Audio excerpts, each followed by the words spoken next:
Well, good morning to Uber Tuberubers and Tuberettes alike around every part of the nation and other nations too. It's a short talk at the trailer park with an old guy. It's a Thursday morning, a little after 7. Um, I'm dressed in my civilian clothes today. I will head into work very likely probably after lunchtime, I'm guessing. I've got a doctor's appointment, and so the guy wants to meet and talk about my blood pressure and stuff like that. And I don't know, the numbers look, better to me than what I remember at the past. But yeah, I guess we're going to kind of look over all that stuff, and I have no idea how long this will take. But anyway, just wanted to kind of chit chat with you some. I don't know if have you ever operated on the basis of feelings? Whoa, whoa, whoa, feelings, whoa, whoa, whoa, and I do that quite a bit. It seems to me, at least on the inside, the way that I kind of manage the kind of the mic. How's Mike doing today? And a lot of it is how's I'm feeling. And so at any rate, I just got to.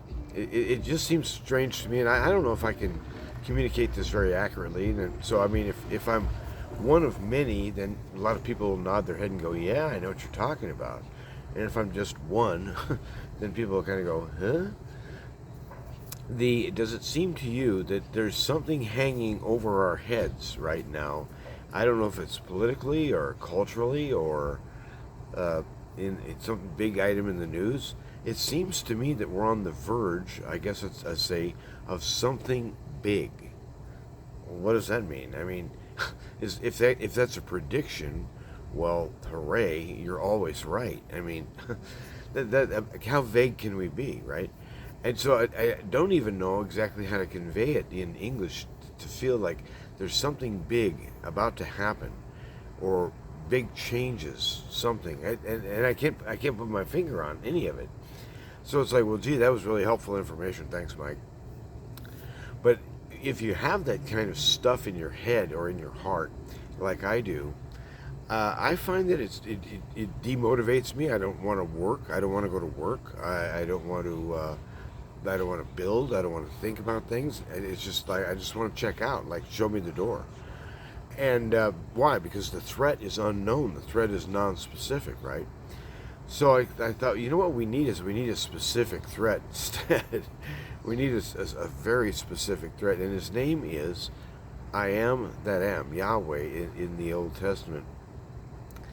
I got to thinking that if there is an uber class of what do they call them, dark state or deep state, or these whether they're Rothschilds or Illuminati or whoever these guys are,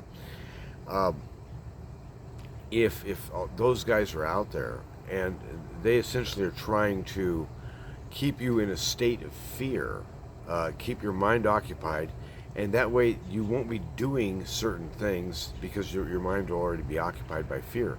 And so in order to overthrow fear, you have to overthrow fear with real fear.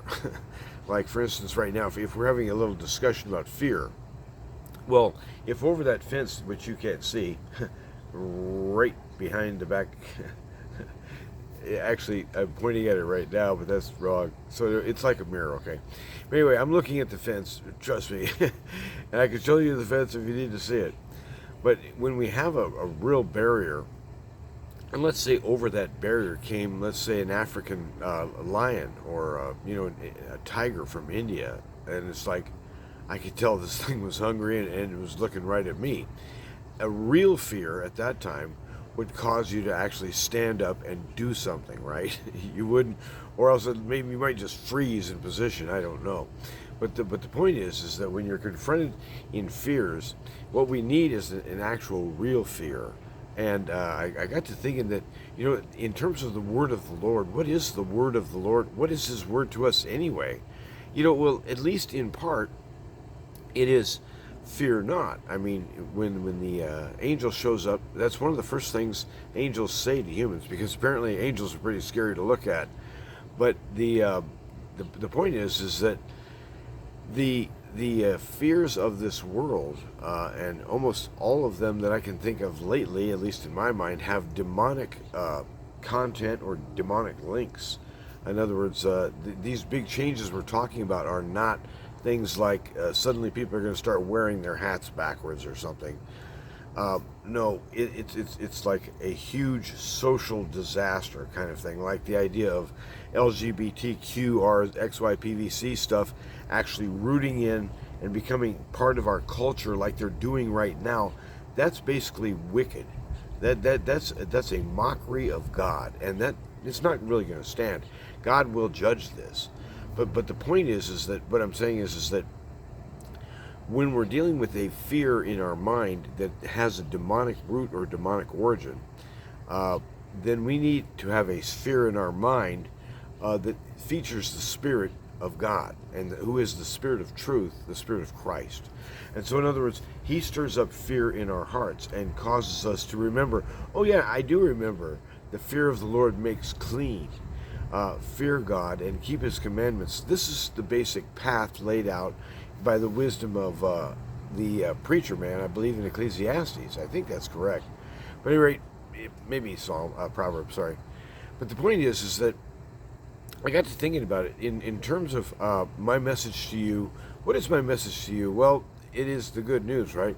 Well, the good news is that in this case, one way of looking at it is if you're looking at a big scary something coming up on the horizon, mainly heard through this algorithm here, through this interweb connection, this connectivity thing, that's where the information is coming from, right? It's almost exclusively coming through this route. So you got to consider, is that thing being used by God? I mean, the algorithm, the net? Because if not, we may have to just shut down our use of an awful lot of what's out there on the web, because if it all has essentially demonic origins, you can't submit your mind to that all the time and expect to walk out of it normal. We need to be throwing down evil. We need to be calling forth the reality that judgment shall come, in that the judge himself shall show up. And so it is wise to fear God. And as we begin to say it, and then begin to actually proclaim it, if only to myself, but you are watching this after all, right? So we got one witness at least. I, Mike Labor, I fear God. I tell you the truth. I do fear Him, because He is, as Isaiah said, let Him be your dread. He is my dread. The awesome ferocity of the the eternal God, the everlasting, the Almighty. What's He look like when He's pissed off? You don't want to know. Nobody could survive it. It's a fury that comes from on high, and so we are cleansed by the fear of God. In other words, when we're proclaiming Jesus Christ and Him risen from the dead, that means living inside my body and inside yours if you're a Christian too. This same Jesus who busted out of the tomb, He is in fact the dreadful one. He is the judge from on high, and He's the conquering king who comes as Alexander the Great was just a sawed-off nobody compared to this guy. But the point is that in actually being freed to fear God, we cast off and we throw down these speculations, this feeling, that this kind of indirect information of something big happening soon. Well, then, if it is coming soon, then I've been warned. All right, move on. I'm not going to do anything to prepare for that, because there are no specifics. I was not told what the problem might be. So should I stock up on fresh water or toilet paper or none of the above? And so I'm not going to treat it as something to act on yet. And so this is the cleansing feature, I guess is what I'm saying, is that the good news involves that we can actively fear God and get emotionally involved with Him, at least on that front, and it's wholesome for us, and I recommend it to you. It's like food, and so go get you some good food. And me, I'm just drinking ice water right now. I did have a little bowl of oatmeal earlier. Boy, my ear itches. I did have a little bowl of oatmeal, and I threw in some fruit and a little bit of trail mix stuff with nuts and, I don't know, seeds and stuff. But anyway, it was okay breakfast, but I almost never make breakfast for myself here at the house, so it's kind of nice having a late morning. So I hope you can get out and get to work yourself sometime today. I'm actually kind of eager to avoid going in this morning. There's a job we got started on yesterday, and I kind of don't want to know how it finishes up, because it's either going to be a really nice ending, hooray route, or it's going to be like, oh my gosh, what have we gotten into? And so we're going to find out which way that thing's going to go this morning.